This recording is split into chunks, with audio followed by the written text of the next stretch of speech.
గుడిలో ఎందుకు ప్రదక్షిణలు చేస్తారో మీకు తెలుసా?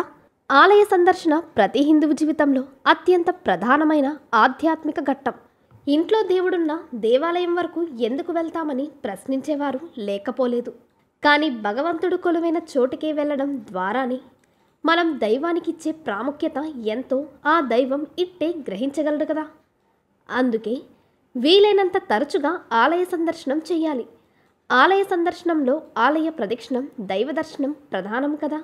మరి ఆలయంలో ప్రదక్షిణలు ఎలా చేయాలి, ఎన్నిసార్లు దైవం చుట్టూ తిరగాలి అనే సందేహాలు కొందరు భక్తులకు కలుగుతాయి. అయితే ఎన్నిసార్లు ప్రదక్షిణలు చేశామన్నది ముఖ్యం కాదంటారు పెద్దలు. మనం ఎంత నిష్టగా, భక్తిగా ప్రదక్షిణలు చేశామన్నదే అత్యంత ప్రధానమైన అంశం. ప్రదక్షిణలు చేసే విధానం గురించి ఓ స్మృతి వాక్యం ఇలా చెబుతుంది: నిండు గర్భిణి నీళ్ల బిందె మూసేటప్పుడు ఎంత జాగ్రత్తగా అడుగులు వేస్తుందో అంత జాగ్రత్తగా ప్రదక్షిణలు చేయాలట. అంటే భగవంతుని చుట్టూ ప్రదక్షిణలు చేసేటప్పుడు మన కాళ్ల చప్పుడు కూడా మనకు వినపడకూడదట. ప్రదక్షిణ సమయంలో దైవాన్ని మనసులో స్మరిస్తూ సాగిపోవాలి. గుడికి వెళ్ళిన ప్రతి వారు ప్రదక్షిణలు చేస్తారు. ప్రదక్షిణంలో ప్రా అనే అక్షరం పాపాలకి నాశనము, దా అనగా కోరికలు తీర్చమని, క్షి అన్న అక్షరము మరుజన్మలో మంచి జన్మ ఇవ్వమని, అనా అనగా అజ్ఞానమును పారద్రోలి ఆత్మజ్ఞానము ఇవ్వమని. గుడిలో భగవంతుడి చుట్టూ తిరిగే ప్రదక్షిణంలో ఎంతో అర్థముంది. పూర్వం ఆదిలో వినాయకుడు పార్వతీ పరమేశ్వరుల చుట్టూ తిరిగి విశ్వానికి ప్రదక్షిణ చేసిన ఫలం పొందాడు. కావున భగవంతుని చుట్టూ చేసే ప్రదక్షిణ విశ్వ ప్రదక్షిణమవుతుంది, ఆత్మ ప్రదక్షిణం కూడా అవుతుంది.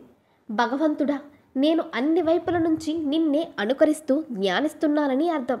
ప్రదక్షిణలు రెండు రకాలుగా చేస్తాం. ఒకటి ఆత్మ ప్రదక్షిణ అయితే మరొకటి గర్భగుడి లేదా విగ్రహం చుట్టూ తిరుగుతూ ప్రదక్షిణ చేస్తాం. అయితే చాలా మందికి ఇది ఒక జవాబు దొరకని అంతు చిక్కని ప్రశ్నగా మారవచ్చు. గుడిలో ఉన్న దేవుడికి నమస్కారం పెడుతూ మనసులో మనం ఏదైనా కోరిక కోరుకుంటాం. ఆయనకు నైవేద్యం కింద కొబ్బరికాయలు లేదా పువ్వుల్ని సమర్పిస్తాం. దేవుడితో నేరుగా సంబంధం లేని మనకు ఈ ప్రదక్షిణలు చేయవలసిన అవసరం ఏముందని కొంతమందికి సందేహం కలవచ్చు. దీనికి జవాబుగా పండితులు ఈ విధంగా విశ్లేషిస్తారు: మనకు కనిపించే సృష్టికి ఆతిథ్యమిస్తున్న భూమి తన చుట్టూ తాను ప్రదక్షిణలు చేస్తూ ఉంటుంది.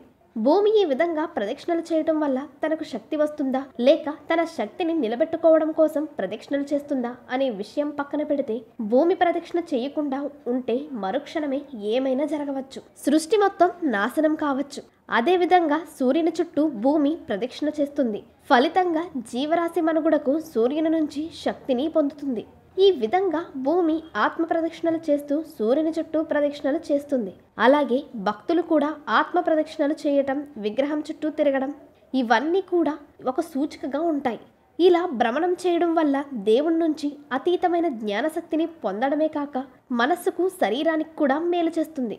దీనిని గుర్తించబట్టే కొన్ని తరాల నుండి కేవలం హిందువులు మాత్రమే ఇలా ప్రదక్షిణలు చేసే ఆచారాన్ని పాటిస్తూ వచ్చారు. ప్రదక్షిణలు ఎన్నిసార్లు చేయాలనే విషయంపై ఇంతవరకు ఎవరు ఖచ్చితమైన నిర్ణయం తీసుకోలేదు, చెయ్యలేదు కూడా. కొందరు 3 సార్లు చేయాలని చెబితే మరికొందరేమో 5 లేదా 11 సార్లు చేయాలని సూచిస్తారు. ఇక్కడ ఒక విషయాన్ని గమనిస్తే ఎన్ని ప్రదక్షిణలైనా కానీ అవి బేసి సంఖ్యలో మాత్రమే ఉంటాయి. అంటే 3, 5, 11, 108 ఇలా అన్నమాట. ఇలా ఎందుకు నిర్ణయించారనేది ఇంతవరకు జవాబు దొరకని ప్రశ్న. ఏ దేవుడి గుడికెళ్ళే ఆ గుడికి సంబంధించిన స్తోత్రం పఠిస్తూ ప్రదక్షిణలు చేయాలి. మనస్సు కేంద్రీకరించి ప్రదక్షిణలు చేయటం చాలా ముఖ్యం. అలాగే స్తోత్రం మొత్తం తెలియాల్సిన అవసరం కూడా లేదు. ఎవరికి వారు తమకు తెలిసినంత వరకు మననం చేసుకుంటూ ప్రదక్షిణ చేస్తే సరిపోతుంది. అలౌకిక విషయాలను పక్కన పెడితే ప్రదక్షిణ శరీరానికి, మనస్సుకు కూడా ఉపయోగకరంగానే ఉంటుంది. సో విన్నారు కదా ఫ్రెండ్స్, మీకు కనుక ఈ వీడియో నచ్చినట్లయితే లైక్ చేయండి, షేర్ చేయండి, కామెంట్ చేయండి, సబ్స్క్రైబ్ చేయడం మాత్రం మర్చిపోవద్దు. మరిన్ని ఇంట్రెస్టింగ్ అప్డేట్ కోసం పక్కనే ఉన్న బెల్ ఐకాన్ని క్లిక్ చేయండి.